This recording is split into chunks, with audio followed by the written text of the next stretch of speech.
Amis de la masse, bonjour, bienvenue sur la chaîne du doc et dans cette vidéo on va répondre à une question extrêmement fréquente, pas tellement sur internet mais surtout dans les salles de musculation et dans les conversations de la vie quotidienne. Est-ce que le fait de transpirer est synonyme d'une bonne séance de sport? Et la question qui est son corollaire, est-ce que transpirer permet d'être efficace pour la perte de poids? C'est une question qui revient très fréquemment et je pense qu'il est temps d'y répondre une bonne fois pour toutes. Avant de commencer la vidéo, n'oubliez pas, vous savez, beaucoup plus efficace que de transpirer pour perdre du poids, vous l'avez deviné, le pouce bleu et l'abonnement à la chaîne qui va avec, puisque ça vous permettra de ne rien rater des vidéos suivantes. Bref, dans cette vidéo, on va parler de transpiration et de perte de poids. Générique.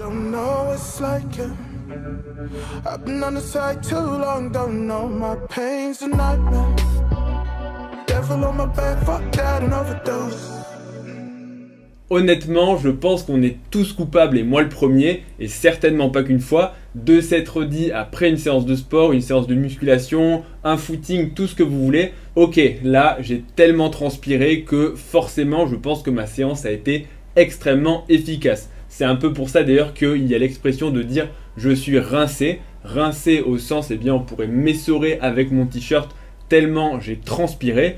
Et c'est vrai que c'est en général assez facile de faire le parallèle, la corrélation entre le degré de transpiration et l'efficacité d'une séance. Tout simplement parce que eh bien, quand on sort en ayant transpiré, c'est que l'effort a été éprouvant. Et si l'effort a été éprouvant, eh bien, c'est que forcément on a fait une bonne séance et donc on va faire des progrès.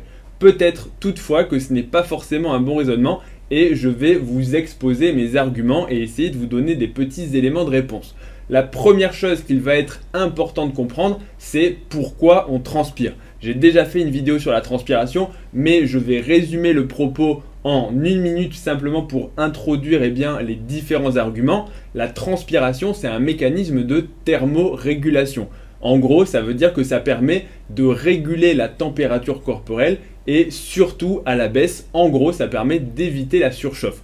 Quand on transpire, ça permet d'évacuer de la chaleur, mais attention, ce n'est pas véritablement le fait de transpirer qui évacue de la chaleur. L'évacuation de la chaleur par la transpiration, c'est extrêmement faible. C'est ensuite l'évaporation de cette sueur sur la peau qui va permettre d'évaporer la chaleur en même temps que l'eau qui s'évapore. Donc transpirer en soi, ça peut paraître contre-intuitif, mais ce n'est pas forcément synonyme de refroidissement du corps. La preuve dans les pays qui sont chauds et humide, eh bien on transpire beaucoup mais la sueur n'est pas efficace pour refroidir, tout simplement parce que l'humidité dans l'air fait que la sueur ne s'évapore pas, donc on ruisselle et donc on ne perd pas beaucoup de chaleur. Petite parenthèse mais très importante tout de même de préciser, la sueur pendant un effort, ce n'est pas de la graisse qui est en train de suinter par les pores de votre peau. Ce n'est pas de la graisse qui est en train de fondre, la sueur c'est vraiment de l'eau qui est là pour thermoréguler, c'est-à-dire évacuer de la chaleur. Ça, c'est vraiment super important parce que je vous promets, il y a des gens, ils transpirent, ils vont au sauna, ils se pèsent juste après et ils voient qu'ils ont perdu du poids et donc ils se disent ça y est, j'ai perdu 2 kilos grâce au sauna. Ça ne marche pas comme ça. La sueur, c'est de l'eau. Donc ça, c'est vraiment la première chose qu'on va dire. On peut perdre beaucoup de poids en perdant de la sueur, tout simplement parce que c'est de l'eau et que l'eau, ce sont les variations de poids corporel les plus rapides. Si vous arrêtez de boire et que vous allez en plein soleil, en pleine canicule comme aujourd'hui,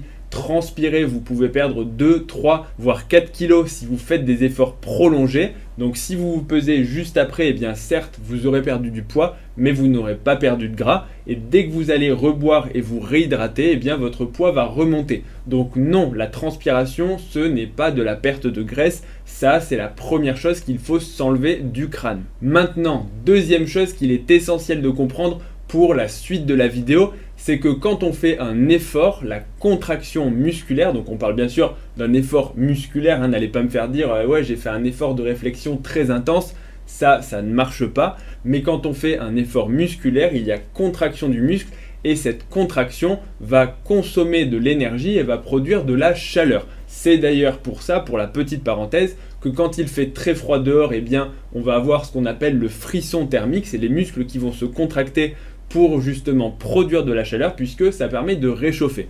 Donc contraction musculaire et effort physique, est synonyme de production de chaleur. Cette production de chaleur pendant l'effort, elle va dépendre de deux choses.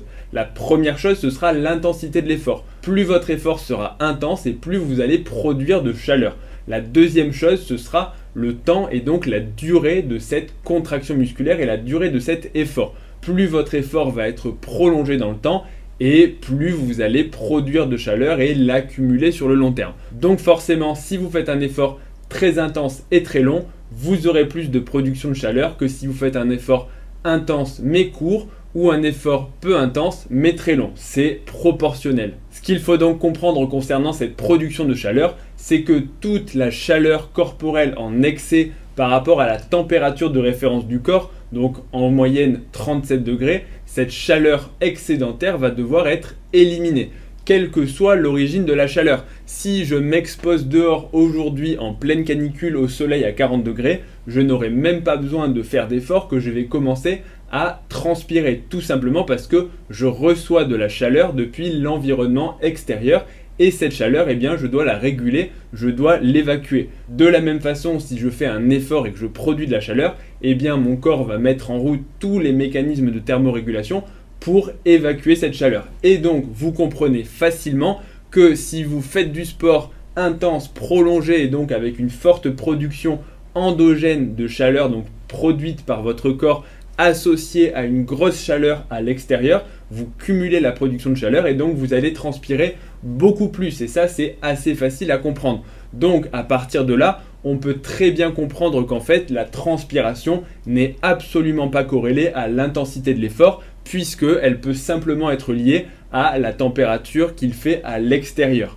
C'est un petit peu un tableau à double entrée. Si à l'extérieur, il fait très chaud, même sans faire d'effort, vous allez transpirer. Donc, mauvais moyen d'estimer l'efficacité de la séance. Maintenant, il fait très chaud dehors et vous faites un très gros effort. Certes, vous allez transpirer encore plus et votre séance aura été efficace. Mais attention, il est nécessaire de rappeler que quand il y a un environnement très chaud et des conditions, on va dire, climatiques qui sont défavorables, et plus votre performance va être altérée et va être sous-optimale. Il n'est pas possible de performer et de faire, on va dire, pas des records, mais en tout cas d'aller au maximum de ce que peut faire votre corps si les conditions météorologiques ne s'y prêtent pas. Par temps de canicule, vous n'arriverez pas à produire un effort maximal, que ce soit en termes de force et que ce soit en termes d'endurance. Donc, de toute façon, en vous entraînant par temps très chaud, eh bien, vous allez au total faire des séances qui seront forcément moins efficaces que si vous êtes à l'équilibre thermique. En gros, que vous vous entraînez à la fraîche avec 23 ou 24 degrés et que vous êtes confortable. Maintenant, changement de décor, on part à la montagne et à la neige, et bien ce sera complètement l'opposé. Si vous ne faites rien, aucun effort, vous allez vous congeler. Vous congeler, ça veut dire que vous allez essayer de produire de la chaleur et vous n'allez certainement pas transpirer. Si vous faites un effort qui va être peu intense, vous allez tout simplement compenser la déperdition de chaleur par l'environnement froid. Et donc, même si vous ne transpirez pas, ça ne veut pas forcément dire que votre effort n'est pas efficace. Effectivement, si vous poussez votre effort un petit peu plus loin, vous allez finir par transpirer, mais ce sera de façon beaucoup plus longue et de façon beaucoup plus prolongée, puisque vous allez partir avec, entre guillemets, un handicap sur le plan de la chaleur corporelle. Il va d'abord falloir vous réchauffer, ensuite lutter contre l'environnement extérieur, et puis seulement quand vraiment vous aurez fait chauffer la machine, eh bien là vous allez commencer à transpirer. Et si vraiment il fait très froid à l'extérieur, c'est même possible de ne transpirer que sur certaines parties du corps. Pour l'avoir déjà vécu et m'être entraîné l'hiver dernier dans un garage avec des barres en métal pour faire des tractions, des barres gelées, je vous garantis qu'à la fin de ma séance, je transpirais du visage et un petit peu du torse, mais j'avais toujours les mains qui étaient congelées et j'avais l'impression de ne même plus sentir mes doigts. Comme quoi la répartition de la chaleur au sein du corps peut être totalement variable. Donc vous comprenez à partir de là que la transpiration n'est pas du tout corrélée avec votre performance physique ni avec l'efficacité de votre séance. C'est vrai que c'est très facile d'associer les deux et de les relier parce qu'au final, quand on a beaucoup transpiré, ça veut dire que l'effort a été éprouvant. Même en restant dehors par temps de canicule, je vais souffrir, je vais avoir l'impression que je suis en train de faire un effort et que mon corps, il est en train de peiner, en train de lutter contre les événements et donc que ça va être efficace. Mais la réalité, elle est tout autre. Certes, j'aurais lutté, mais je n'aurais pas lutté sur le plan musculaire et sur le plan sportif. Donc attention, il ne faut pas se faire avoir par la transpiration. Autre chose, c'est qu'on peut tout à fait faire une très bonne séance sans pour autant transpirer. Tout va dépendre de vos objectifs. Vous prenez une personne qui a pour objectif, par exemple, de faire de la force, de faire du powerlifting, comme il aura des temps de récupération entre chaque série, entre chaque mouvement qui seront longues, et son corps en fait aura tout simplement le temps de se refroidir. S'il se refroidit, il ne va pas accumuler de chaleur et donc il ne va pas forcément transpirer autant qu'une personne qui fait pour le coup des efforts en endurance prolongée, où là il y a une production continue de chaleur qui à un moment donné va nécessiter de la thermorégulation et donc de la transpiration. Donc là encore, il faut faire attention aux objectifs. Pour citer un exemple qui serait extrême, imaginez un joueur de fléchette, c'est du sport, il peut faire un très bon entraînement sans pour autant avoir une seule goutte de sueur.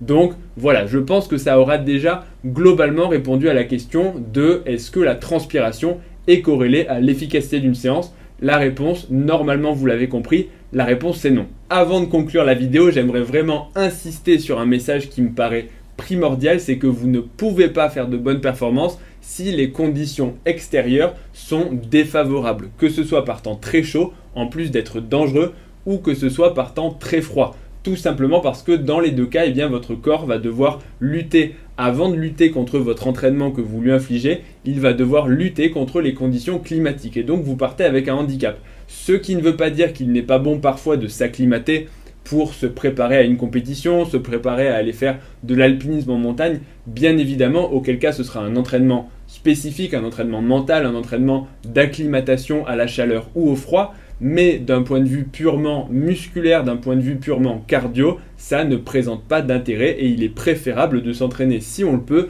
à une température neutre, ou en tout cas une température pour laquelle on se sent confortable. Bref, ce sera la fin de cette vidéo qui, je pense, répond de façon assez claire à la question sur la corrélation entre la transpiration et l'efficacité de la séance. Ça veut dire que toutes les personnes qui vont se mettre un KOE à la salle de sport pour transpirer beaucoup plus et qui, on va le dire au passage, laissent des taches de sueur et des flaques d'eau sur les bancs et les machines de musculation, merci à eux, eh bien vous pouvez leur dire d'arrêter de le faire. Toutes les personnes qui vont au sauna et qui se pèsent juste après, arrêtez de le faire aussi. Et je pense que voilà, ça ira mieux pour tout le monde. Bref, j'espère que cette vidéo vous aura plu. Si c'est le cas, comme d'habitude, n'hésitez pas à mettre un pouce bleu et un abonnement. Ça me fait plaisir et ça soutient la chaîne. Vous pouvez aussi me retrouver sur Instagram, ledoc.pm, pour des vidéos d'1 minute sur le sport et la santé. Et je vous dis à bientôt pour la prochaine vidéo. Salut à tous.